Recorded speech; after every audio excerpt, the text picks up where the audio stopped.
Hello everyone and welcome back to the Statistics video lecture series. Today we are going to be starting our first statistical calculations, which are measures of central tendency. So a measure of central tendency is a value that would represent a typical or central entry in a data set. And there are multiple measures of central tendency. These are the three most common, which you have probably learned in other courses before. They are the mean, the median, and the mode. So the mean of a data set is the sum of all of the data entries divided by the number of data entries. You have heard of this as an average before. To find an average, you add them all together and divide by how many there are. So because we have populations and samples, we have a population mean and a sample mean, and they do have two different variables to represent them. So the population mean is denoted by this Greek letter mu, which is the Greek letter m, and it stands for the population mean.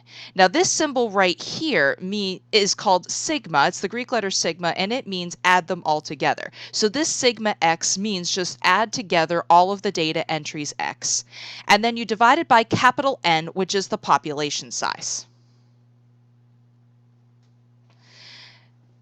The sample mean is denoted by this variable right here, and this is pronounced x bar. So that line over the top is pronounced as x bar. So to find the sample mean, it is sigma x, so you add together all of the data entries x, and you divide it by lowercase n, which is the sample size.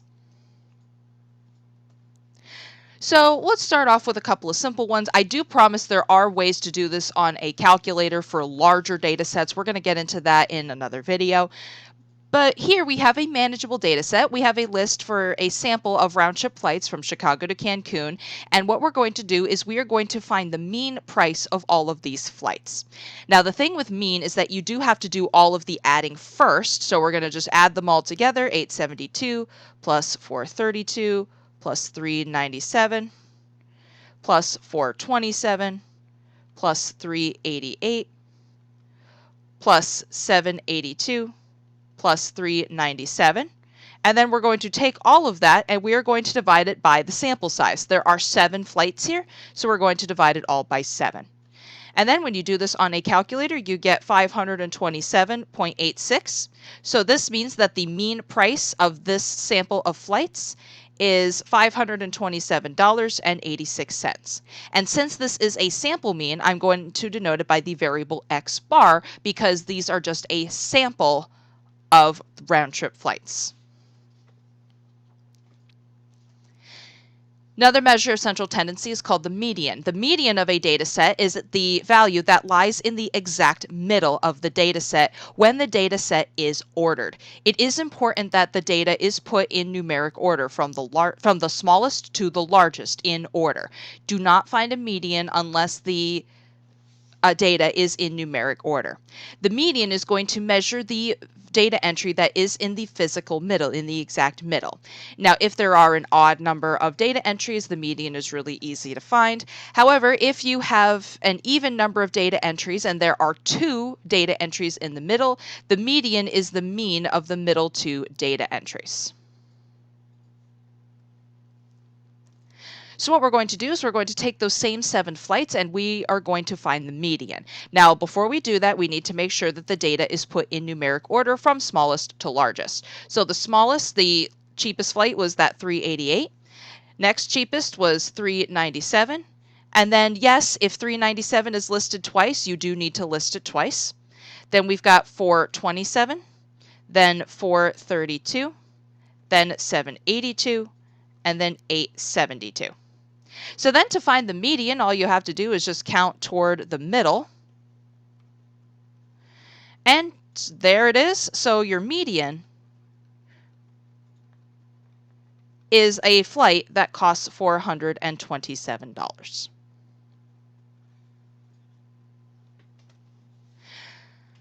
For this next one, let's say that the flight that was priced at $432 is no longer available.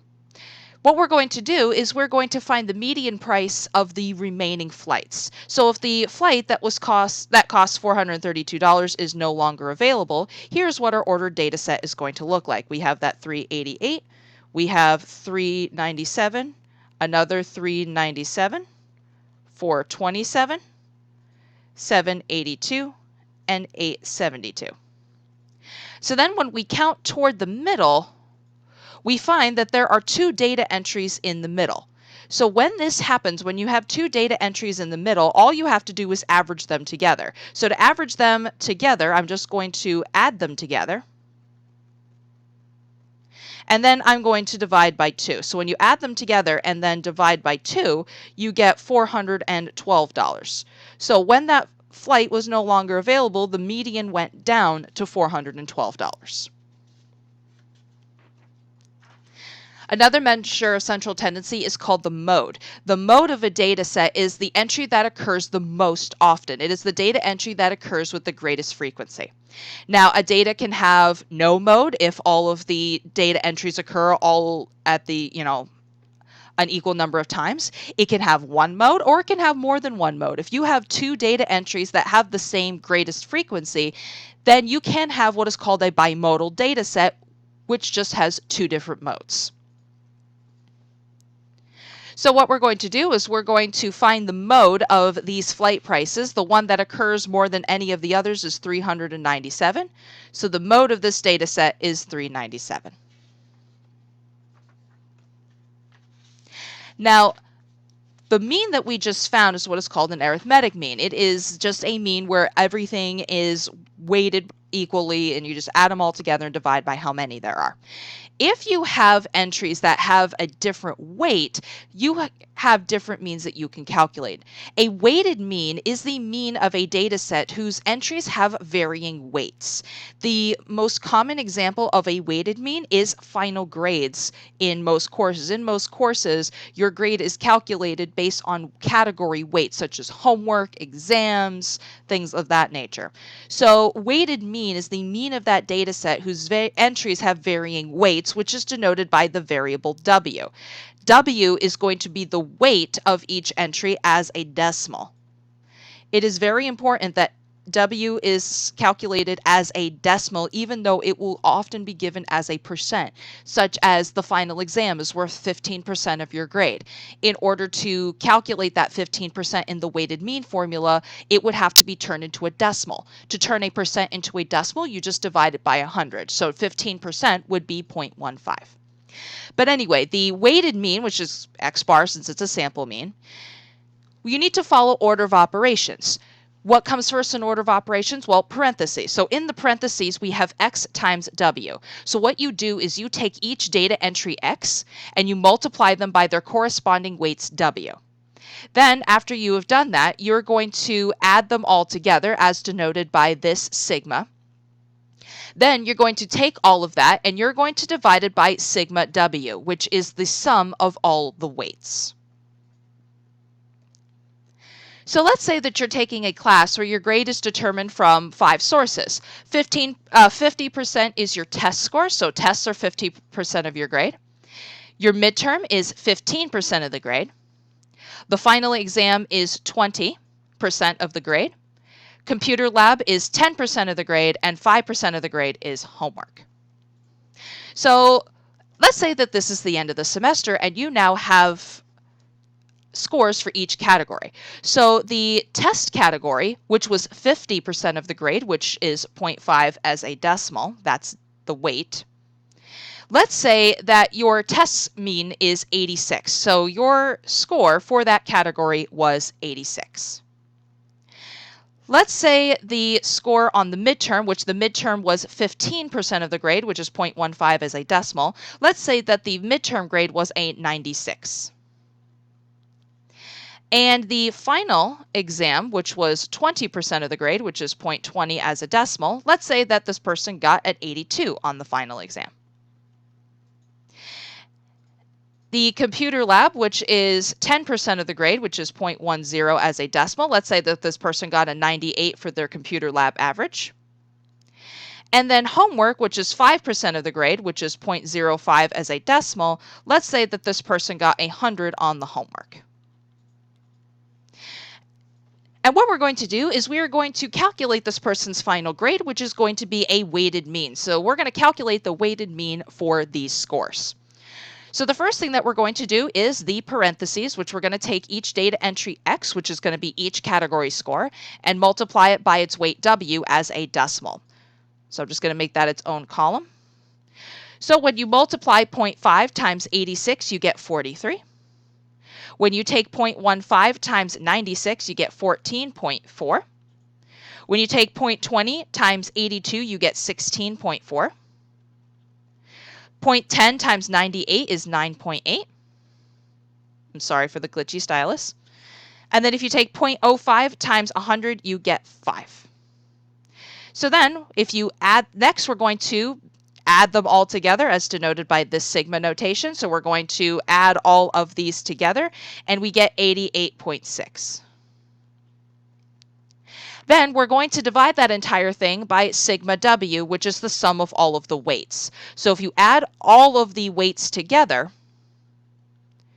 you will get 1. At the end of the semester, you should get 1 since all the categories should add up to 100%. The only time when you wouldn't divide by 1 is, let's say it's not the end of the semester and you haven't taken the final exam yet, for example, and you only have 80% of the grade so far, not 100%. So if it's, not the end of the semester and you don't have a grade for one of these categories, you would divide by the sum of the weights so far.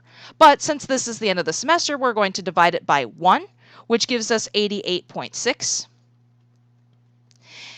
If the minimum average for an A is 90, did this person get an A? Unfortunately not.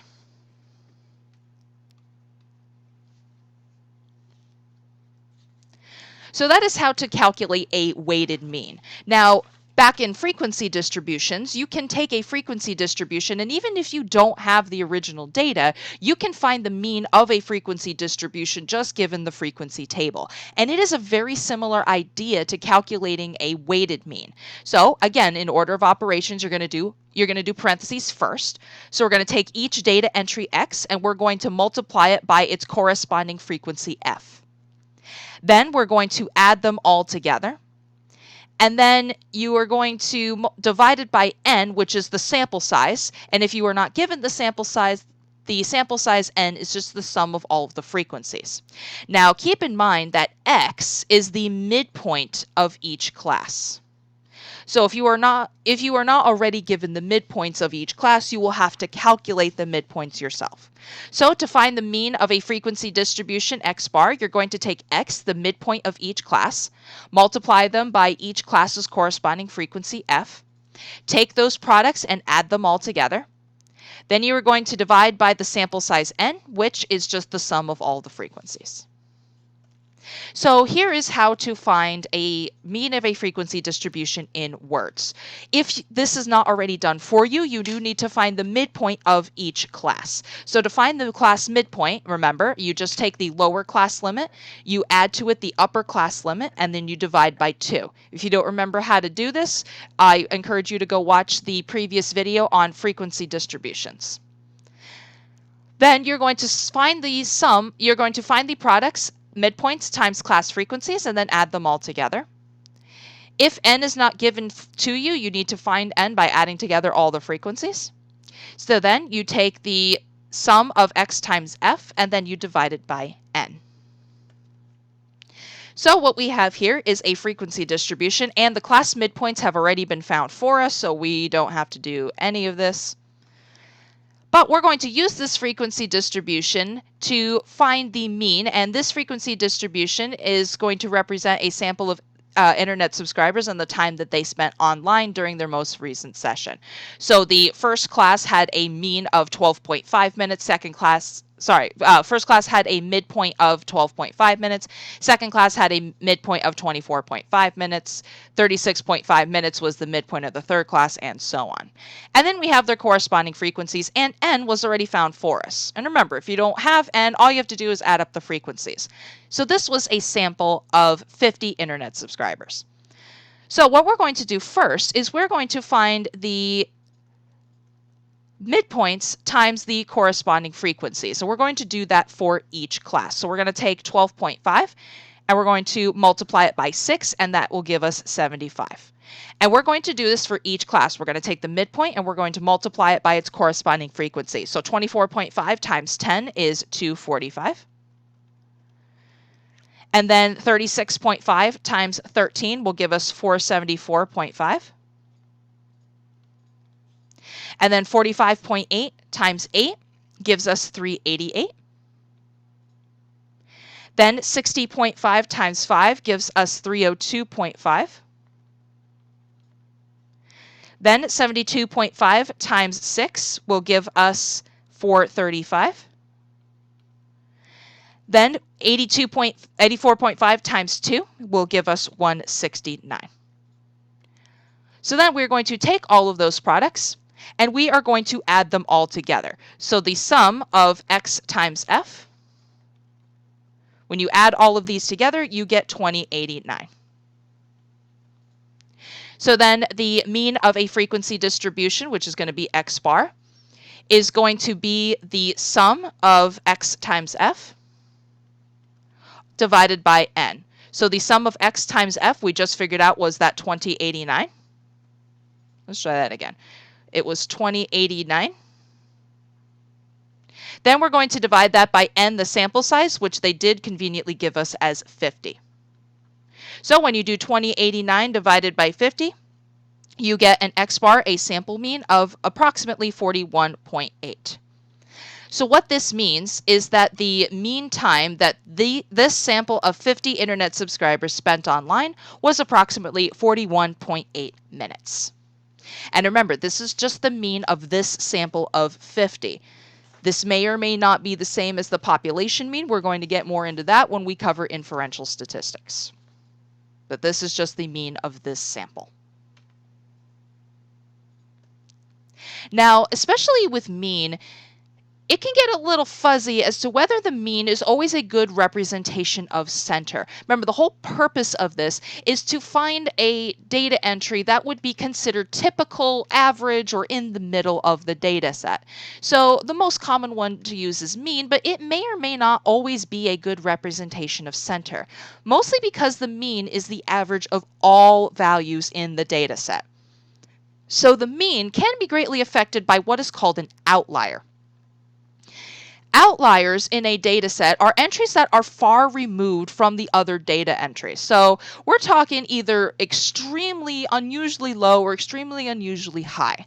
There is a formal way of finding outliers mathematically, which we're going to cover in a later section. That'll be another video. But just for now, an outlier is a data entry that is far removed from all of the others. Now, what outliers can do is cause gaps in a distribution. If most of your data entries are all kind of clustered together around the same value, and then you have this one that is way off and totally different than the others, it's going to cause a huge gap. And what that will do is it will pull on the mean. Either if it's an extremely low value, it'll pull the mean down, or if it's an extremely high value, it'll pull the mean up.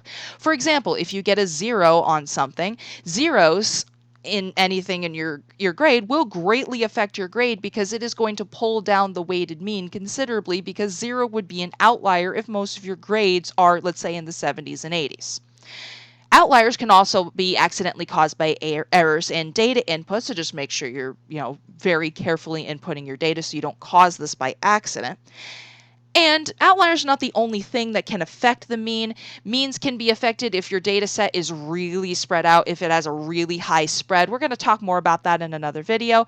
But for now, outliers are one of the big things that can affect the mean and can make the mean not the greatest representation of center.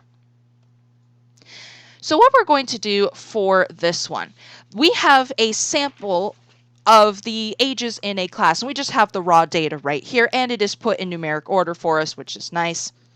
And what we're going to do is we're going to find the mean, the median, and the mode of this sample of ages shown in this table. And what I want you guys to do is I want you guys to pause the video and go find the mean, the median, and the mode of this sample of ages.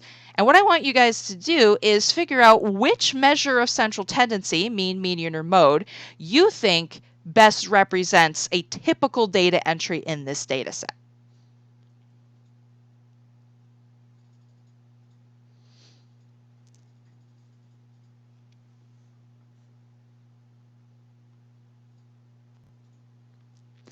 All right, so if you were to,